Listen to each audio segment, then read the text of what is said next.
सर्वेभ्यो नमः। देववाणी संस्कृतम यूट्यूब चलदृश्यम प्रति भवतां भवतीनां च हार्दं स्वागतम्। मित्रों, लघु सिद्धांत कौमुदी विभक्त्यर्थ प्रकरणम नामक कारक प्रकरणम को हम पढ़ रहे हैं। अभी तक हमने आपको 6 कक्षाएं बढ़ा दी हैं इसकी कारक प्रकरण की, और ये 7वीं कक्षा है। क्या है? 7वीं कक्षा। और ये आज इसकी कारक प्रकरण की लघु सिद्धांत कौमुदी के अंदर जो विभक्त्यर्थ माने कारक प्रकरण है उसकी अंतिम कक्षा। ठीक है, इसकी प्लेलिस्ट हमने बाकायदा बना दी है, लघु सिद्धांत कौमुदी विभक्त्यर्थ प्रकरणम कारक प्रकरणम। आप वहां पर प्लेलिस्ट में आराम से सभी देख सकते हैं, सभी कक्षा। ठीक है, पूरी लघु सिद्धांत कौमुदी आपको पढ़नी है क्रम से, आदि से लेकर के अंत तक, आद्योपांत। तो इस वीडियो के डिस्क्रिप्शन में हमने लिंक डाल दिया है प्लेलिस्ट का, उस पर क्लिक करके आप क्रमशः सारी लघु सिद्धांत कौमुदी आदि से लेकर के आरंभ से लेकर के अंत तक निःशुल्क पढ़ सकते हैं। ठीक है, और आप प्रकरण बाई प्रकरण भी पढ़ सकते हैं, जो जो प्रकरण आपको पढ़ने वो भी पढ़ सकते हैं। अब मित्रों, ये हमारा निःशुल्क अभियान चलता है, आपको पता है। कोई फीस तो नहीं ले रहे आपसे, कोई शुल्क नहीं ले, परंतु इसमें हम भी परिश्रम करते हैं, हम भी परिश्रम करते हैं, और हमारे साथ में दूसरे लोग भी परिश्रम करते हैं, और सभी लोग सांसारिक जीवन जीने वाले हैं। सांसारिक अर्थात सभी लोग परिवार वाले लोग, परिवार की जिम्मेदारियां होती हैं। तो इस अभियान को चलाने के लिए, इसकी स्वयं की व्यवस्था बनाने के लिए, इस अभियान की, और काम करने वाले लोगों की व्यवस्था बनाने के लिए क्या चाहिए होता है? धन। वो धन कहाँ से आता है? धन कोई आकाश आसमान से तो नहीं टपक रहा, ना कोई हमें कोई कंपनी वाला सहयोग कर रहा। ठीक है, ये सभी पूरा जो कार्य संचालित होता है वो आप सभी के आर्थिक सहयोग से होता है, दान रूप से। आप सभी पाठक अपनी स्वेच्छा पूर्वक, कोई जबरदस्ती नहीं है, आप कोई बलात् हम आपसे आग्रह नहीं कर रहे, ये सभी पाठक आप लोग स्वेच्छा से प्रति माह इसमें अर्थदान करते हैं। हमारी तरफ से विद्यादान होता है, आपकी तरफ से अर्थदान होता है, धन दान। तो इस अभियान को निरंतर चलाने के लिए और इसको विस्तार देने के लिए धन की आवश्यकता होती है। इसलिए आपसे निवेदन है, पहला निवेदन तो यह है कि आप यहाँ पढ़ें। पहला निवेदन आपसे ये नहीं कि लाओ पैसे दे के चले जाओ, नहीं।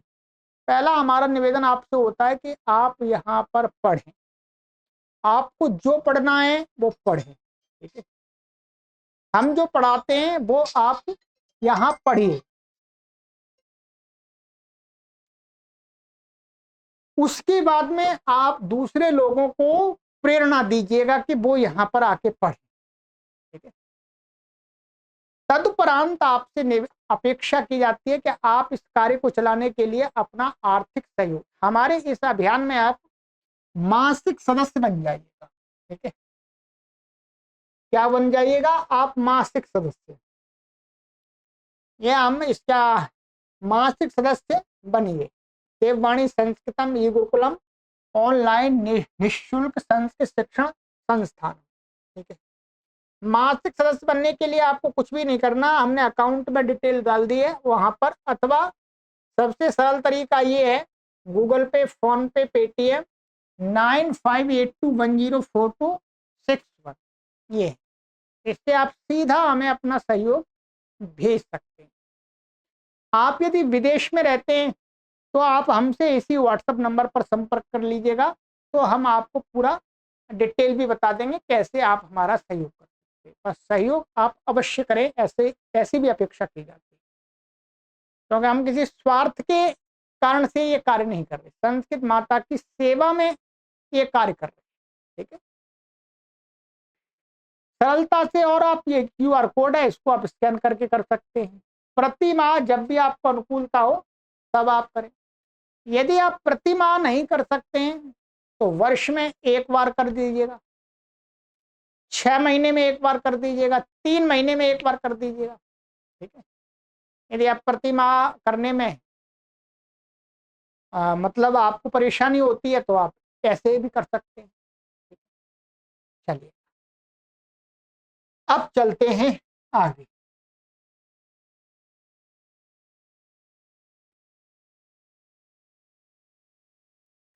हमारे क्या हो गया था, कर्तृकारक हो गया, कर्ता कारक हो गया, कर्म कारक हो गया, करण कारक हो गया, और संप्रदान कारक हो गया, अपादान कारक हो गया, और क्या हो गया, बस। और संबंध में षष्ठी कर ली। एक कारक और बचा है, 5 कारक हो गए और संबंध वाला षष्ठी कर लिए। छठा कारक कौन सा बताया था, अधिकरण कारक। आज उसी को पढ़े, अधिकरण कारक ओपन कर लीजिएगा, चलिएगा। और आज इसका समापन है।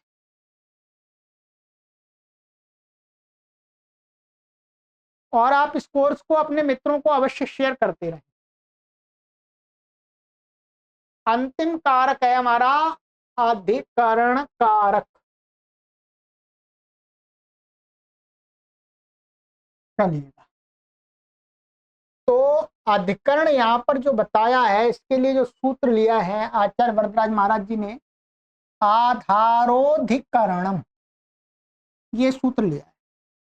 ये अष्टाध्यायी में प्रथम अध्याय के चतुर्थ पाद का 45वां सूत्र है, 45। ये यहाँ 2 शब्द आपको दिख रहे हैं, एक है आधार, दूसरा है अधिकरण। अधिकरण तो नाम है, संज्ञा है, कारक। किसकी है, आधार। अब आधार क्या, कैसा आधार होना चाहिए, क्या हर कोई आधार की हो जाएगी, इस पर यहाँ पर आगे कहते हैं कि कर्तृकर्म द्वारा तन्निष्ठ क्रियाया आधार कारकम अधिकरणम स्यात्। क्या है, क्रिया, ध्यान रखेंगे, क्रिया, कोई भी क्रिया होती है वो जहां होती है वहां पर वो अकेली नहीं होती, वो हमेशा कर्ता के साथ या कर्म के साथ विद्यमान रहती है। कोई भी क्रिया है, कोई भी क्रिया या तो वो कर्तृस्थ होती है या वो कर्मस्थ होती है, कर्म में स्थित होती है अथवा कर्ता में स्थित होती है। तो वही कहा कि कर्तृकर्म द्वारा, माने कर्ता और कर्म के द्वारा तन्निष्ठ क्रियाया, तन्निष्ठ माने उस कर्ता अथवा कर्म में, निष्ठ माने स्थित जो क्रिया है, उस क्रिया का जो आधार, वो कारक, जो क्रिया, वो जो आधार बनेगा वो क्रिया में संबंध रखेगा सीधा, तो वो अधिकरण कारक। इस बात को आपको समझ लेना है कि क्रिया हमेशा जब भी होगी तो उसमें वो माने कर्मस्थ होती है अथवा वो कर्तृस्थ होती है। जैसे अभी पढ़ाना क्रिया है, ये किस में स्थित है, ये मुझ में स्थित है, कर्ता में स्थित है। जो पकना क्रिया होती, ध्यान रखेंगे, पकना वो कर्म में होती है। जैसे ओदन को पकाता है कोई व्यक्ति, ओदन को पकाता है, तो ये पचन क्रिया है, वो कर्ता में नहीं होती। क्या है, कर्ता में नहीं होती, वो कहाँ होती है, कर्म में स्थित होती है। चावल होते हैं, ओदन वही तो पकता है, पचन क्रिया, पचन क्रिया तो पकाने वाले के अंदर नहीं होती, ध्यान रखेंगे। पढ़ाना क्रिया, पढ़ाना क्रिया माने पढ़ना, पढ़ना क्रिया तो पढ़ाना क्रिया जो पढ़ता है अथवा जो पढ़ाता है उसके अंदर होती है। इस प्रकार से क्रिया हमेशा क्या है, कर्ता कर्तृस्थ होती है या कर्मस्थ होती है।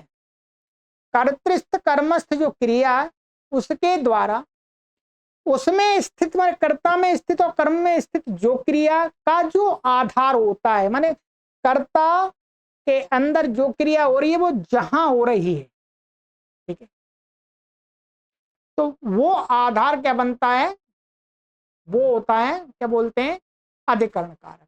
ठीक है, ये स्पष्ट कर दिया। कर्तृकर्म द्वारा माने कर्ता अथवा कर्म के द्वारा, माने कर्ता और कर्म के द्वारा ही ये क्या होती है, कर माने तन्निष्ठ क्रियाया, तो तत्का अर्थ है यहां पर कर्ता कर्मनिष्ठ में स्थित क्रिया का जो आधार होता है वही अधिकरण कारक कहलाता है।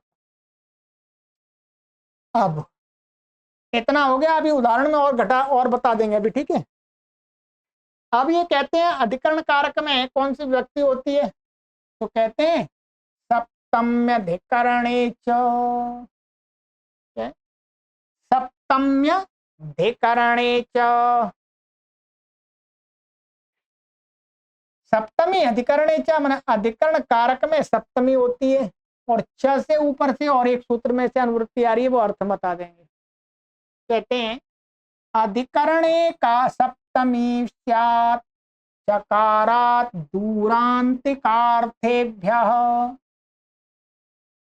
कहते हैं अधिकरण कारक में सप्तमी व्यक्ति होती है और ये चकार पड़ा हुआ, चकार से ऊपर से एक दूरांत कार्थेभ्य, ये सूत्र का पाठ है, वो आ गया दूरवाची और अंतिक समीपवाची शब्दों से भी सप्तमी होती है। अब कहते हैं आधार, आधार की अधिकरण संज्ञा बनाई। आधार को भी इन्होंने तीन भागों में बांट दिया, माने तीन श्रेणियों में आधार को रखा है। तीन प्रकार का आधार होता है। एक होता है औपश्लेषिको वैषयिको वैषयिक अभिव्यापक व्यापक च इत्याधारस्त्रिधा। औपश्लेषिक, वैषयिक और अभिव्यापक, इस प्रकार से आधार भी तीन प्रकार का होता है।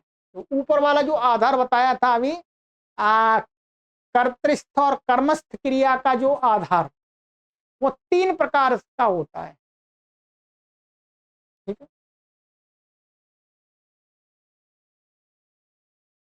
आइएगा, औपश्लेषिक आधार का अर्थ होता है, पहले इसको समझ लेते हैं औपश्लेषिक क्या होता है। औपश्लेषिक आधार होता है कि समीपता से संयोग प्राप्त होना। जो आधार है उस आधार के साथ में जिसका आधार है उन दोनों का एकदम संयोग होना, समीप से संयोग होना। जैसे मानिएगा ये पुस्तक है, पुस्तक पर मैंने पेन रख दिया।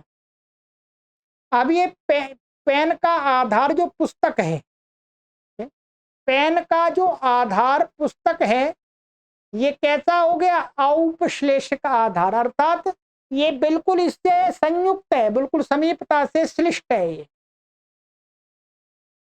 ठीक है।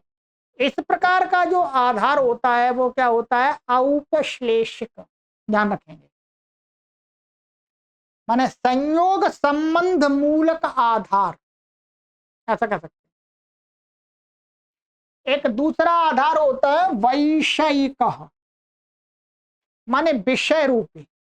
इस प्रकार से जैसे मेरा इंजीनियर बनने की इच्छा है, अर्थात इंजीनियर बनने के विषय में मेरी इच्छा है। अब इंजीनियर बनने का ये क्या है, इच्छा का आधार बन रहा है, इच्छा का आधार। तो ये ऐसा नहीं है, वो विषय माने इंजीनियर विषय की, विषय रूपी आधार वाली मेरी इच्छा है। मेरी इच्छा का आधार क्या है? इंजीनियर का विषय। तो विषय, विषय का रूपी जो आधार होता है उसको वैषयिक बोलते हैं, माने विषय को अधिकार करके जो आधार बनता है। तीसरा होता अभिव्यापक। अभिव्यापक का अर्थ होता है सर्वत्र व्याप्ति। हम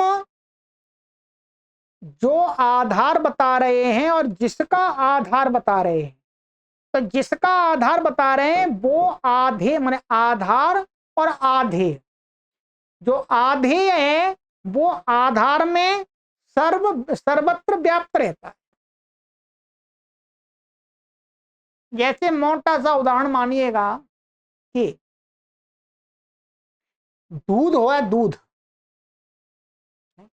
दूध के अंदर चिकनाई, दूध के अंदर चिकनाई क्या है? सर्वत्र व्याप्त है। चिकनाई का आधार दूध, तो चिकनाई क्या है? दूध के सब भाग में समाविष्ट है। तो ऐसे आधार को क्या कहते हैं? अभिव्यापक आधार। तीनों प्रकार का बता दिया, औपश्लेषिक, वैषयिक और अभिव्यापक। अभी उदाहरण भी देंगे, ये तीनों देंगे और मैं फिर दोबारा पूरी बात को समझा दूंगा। जैसे कटे आस्ते, माने माने ऐसे कि छात्राः कटे आस्ते, छात्र कट पर बैठा है, छात्र कट पर बैठा है। अब देखिएगा यहां कट माने ये जो बैठना क्रिया ये किसके अंदर स्थित है? बताइएगा किसके अंदर है? बैठना क्रिया छात्र के अंदर। इसलिए ये क्या हुआ? ये क्रिया छात्र के अंदर, छात्रस्थ है माने कर्तृस्थ है, कर्तृस्थ है। कर्तृस्थ क्रिया माने ये क्रिया कैसी है? कर्ता के स्थिर स्थिर अंदर है। तो उस क्रिया का जो आधार, अर्थात वो क्रिया कहां पर हो रही है? कट के ऊपर बैठना क्रिया ऊपर हो रही है। तो इसलिए कर्तृस्थ क्रिया का आधार क्या है? कट। और इस ध्यान रखेंगे, इसके अंदर और इसके अंदर, कट के अंदर और छात्र के अंदर किस प्रकार का संबंध है? संयोग संबंध है ये। माने जब भी छात्र चटाई पर चटाई बैठेगा तो उससे टच होगा, संयुक्त तो संयोग होगा उसका। ऐसा नहीं चटाई के कण कण में व्यापक हो जाएगा अथवा चटाई के विषय में बैठेगा, ऐसा तो नहीं होता। चटाई से संयुक्त होकर के बैठेगा। इसलिए ये वाला जो आधार है ये कैसा आधार है? औपश्लेषिक। इस प्रकार से आप सब जगह कल्पना कर सकते हैं। पुस्तक का मैंने दे दिया था, कोई व्यक्ति दीवार पर बैठा है, पक्षी छत पर बैठा है, नदी में पानी बह रहा है, प्राय करके तो इसी प्रकार के आधार होते हैं। तो छात्रा कटे, कट में आधार हो, ये अधिकरण हो गया इसलिए आधार है। औपश्लेषिक आधार तो इसकी अधिकरण संज्ञा, अधिकरण होने से सप्तमी हो गई। ठीक है, अब है स्थाल्याम पचती। यहां पर ओदन, ओदनम है, ओदनम स्थाल्याम पचती। चावल थाली में, थाली में बटलोई, आज के भाषा में कहें तो कुकर कह सकते हैं, कुकर में पक रहा है। तो माने पक रहा है, कोई पका रहा है, ऐसा कह सकते हैं। माने स्थाल्याम ओदनम पचती कि ये चावल उसमें पक रहा है। इसका हम मोटा सही अर्थ यही करेंगे। ठीक है,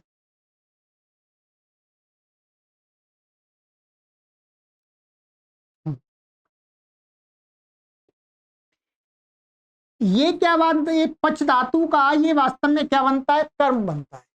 माने ऐसा कहेंगे माने पाचकाः ओदनम स्थाल्याम पचति, ऐसा इसको मानना पड़ेगा। ठीक है, क्या है? ओदनम स्थाल्याम पचति, पाचक, पाचक तो करता हो गया। अब ये जो पचन क्रिया है ये किसके अंदर हो रही है? ओदन के अंदर। ओदन ये कर्मस्थ क्रिया, ध्यान रखेंगे, ये कर्म में स्थित है, कर्ता में नहीं होती। जो पकाता है उसके अंदर नहीं होती। अब ये कर्मस्थ क्रिया है। अब इस कर्मस्थ क्रिया का आधार क्या है? स्थाली, सप्तमी स्थाली माने बटलोई। तो ये कैसा हो गया आधार? ये भी ऐसा ही आधार हो गया। कैसा? जैसा ये संयुक्त चावल है, जो चावल है, चावल उसमें जो बटलोई होती है उससे संयुक्त रहते हैं, चिपके रहते हैं, उससे लग करके ही तो रहते हैं। तो ये भी औपश्लेषिक आधार है, तो इसकी भी अधिकरण संज्ञा होने से सप्तम अधिकरण से सप्तमी होगी। स्थाली लक्ष्मी के समान, लक्ष्म्याम तो स्थाल्याम, सप्तमी का रूप है। ठीक है, ये बात समझ लेंगे कि कर्मस्थ है। इसको पूरा वाक्य हम बनाएं तो ऐसा बनाएं इसको कि पाचकाः ओदनम, या ऐसा करें तंडुलान, तंडुलान कर देते हैं। ठीक है, तंडुलान का तो होता है जो कच्चे चावल होते हैं। तंडुलान स्थाल्याम पचति। ठीक है, पाचकाः तंडुलान स्थाल्याम पचति, ये तो करता हो गया। पचती माने पकना है, माने पकना माने पकाता है, एक बात है पकन, पकन पच, पच धातु का पच, पाक, पाक क्रिया। ठीक है, अब ये पाक क्रिया किसके अंदर हो रही है? इसके अंदर हो रही है, चावलों के अंदर। ये क्या है? कर्म, ये कर्म है। और ये कर्मस्थ क्रिया, इसके अंदर जो पचन क्रिया हो रही है वो, उसका आधार क्या है? स्थाली। तो ये हो गया अधिकरण हो गया, वो आधार हो गया। आधार की अधिकरण संज्ञा हो गई, अधिकरण कारक बनी, अधिकरण सप्तमी हो गई। और चावल का इसके साथ संयोग माने संयोग संबंध रहता है, तो इसलिए इसमें सप्तमी हो गई। अब दूसरा उदाहरण, तो वो तीसरा, मोक्षे इच्छा अस्ति, इच्छा अस्ति, ध्यान रखेंगे, मोक्ष में इच्छा है। अब यहां पर क्या, जो इच्छा है वो इच्छा कैसी है? ये माने होना क्रिया, माने होना, इच्छा होना क्रिया कर्तृस्थ है, कर्ता के अंदर ही तो होती है, कोई करने वाला उसके अंदर। और इच्छा होना जो क्रिया है उसको, उसका वो आधार क्या है? तो कहते हैं मोक्ष। तब मोक्ष संयोग आधार तो नहीं बन सकता, संयोग मूलक। वो कैसा? वैषयिक बनेगा मोक्ष के विषय में। तो इसलिए इच्छा का आधार क्या हुआ? मोक्ष। मोक्ष में अधिकरण संज्ञा होकर के सप्तमी हो गई। तो ये वैषयिक आधार है, विषय, मोक्ष विषय। ठीक है, तो ये बता, दो हो गए, ये हो गए हमारे दो उदाहरण हो गए औपश्लेषिक आधार के, वो हो गया हमारा वैषयिक आधार का। अब सर्वस्मिन् आत्मा अस्ति, सर्वस्मिन् आत्मा माने यहां पर ब्रह्म है, परमात्मा माने परमात्मा सर्वस्मिन्, सब जगह व्याप्त है। परमात्मा का आधार, यहां पर क्रिया वास्तव में क्या? अस्ति माने होना, होना क्रिया किसके अंदर है? आत्मा के अंदर। आत्मा माने परमात्मा अस्तित्व रूप में। और उस क्रिया का होना, अस्तित्व क्रिया का आधार क्या है? सर्वस्व, संपूर्ण संसार। तो ये ऐसा तो नहीं है कि वो जो संसार के ऊपर ऊपर परमात्मा, ऐसा नहीं, सब जगह है। तो ये हो गया अभिव्यापक आधार, इसलिए यहां पर भी अधिकरण संज्ञा हो गई और सप्तमी। दूसरा बताया था इससे दूरांत, दूर और समीपवाची अर्थों वाले जो शब्द हैं उनके साथ भी पंचमी होती है, माने उनमें ही होती है।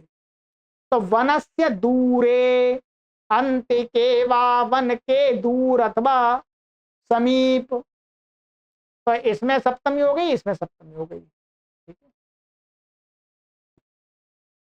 तो ये आपका हो गया जी लघु सिद्धांत कौमुदी के अनुसार अधिकरण कारक। बस इतना ही अभी पढ़ना है, बाकी तो और भी अधिकरण है। ठीक है, उसके लिए हमने लिंक भी डाल दिया है, कारक प्रकरण का लिंक डाल दिया है, वहां आप आराम से पढ़ सकते हैं विस्तार। कभी भविष्य में यदि पाठक इकट्ठे हो जाते हैं हजारों की संख्या में, तो दोबारा भी कारक प्रकरण पढ़ा सकते हैं उसका सिद्धांत कौमुदी। ये तो कंप्लीट हो गया। ठीक है, चलिएगा, तो आज इसको विराम करते हैं। अब आप भी कमेंट करके बता सकते हैं कि आपको कौन सा प्रकरण चाहिए, क्योंकि हम तो क्रम से पढ़ा के आ रहे हैं। ठीक है, वो भी लिंक हमने डाल दिए हैं यहाँ पर। बाकी आपके किसी सिलेबस में कोई प्रकरण लगा हुआ है लघु सिद्धांत कौमुदी का जिसको मैंने पढ़ाया नहीं है, तो मैं उसको पढ़ा सकता हूं आपके लिए। बाकी हम पीछे क्रम से चल के आ रहे हैं, उसी क्रम में सारे आ जाएं। ठीक है, चलिए, तो लघु सिद्धांत की हमारी सीरीज चल रही है, उस सीरीज में मिलते हैं। बाकी और भी अन्य प्राचीन व्याकरण की हमारी सीरीज चल रही है, उसको आप पढ़िएगा। ये व्याकरण का मैंने एक गढ़ बना दिया ऑनलाइन, इतनी अच्छी पढ़ाई आपको ऑफलाइन भी नहीं मिलेगी, ये मैं विश्वास के साथ कहता हूं। किसी अभिमान में, किसी बड़ाई में, प्रशंसा के रूप में नहीं कह रहा, ये वास्तविक रूप में मैं कह रहा हूं। अपने मित्रों को अवश्य शेयर कीजिएगा इस प्लेलिस्ट को। ठीक है, सर्वेभ्यो नमः।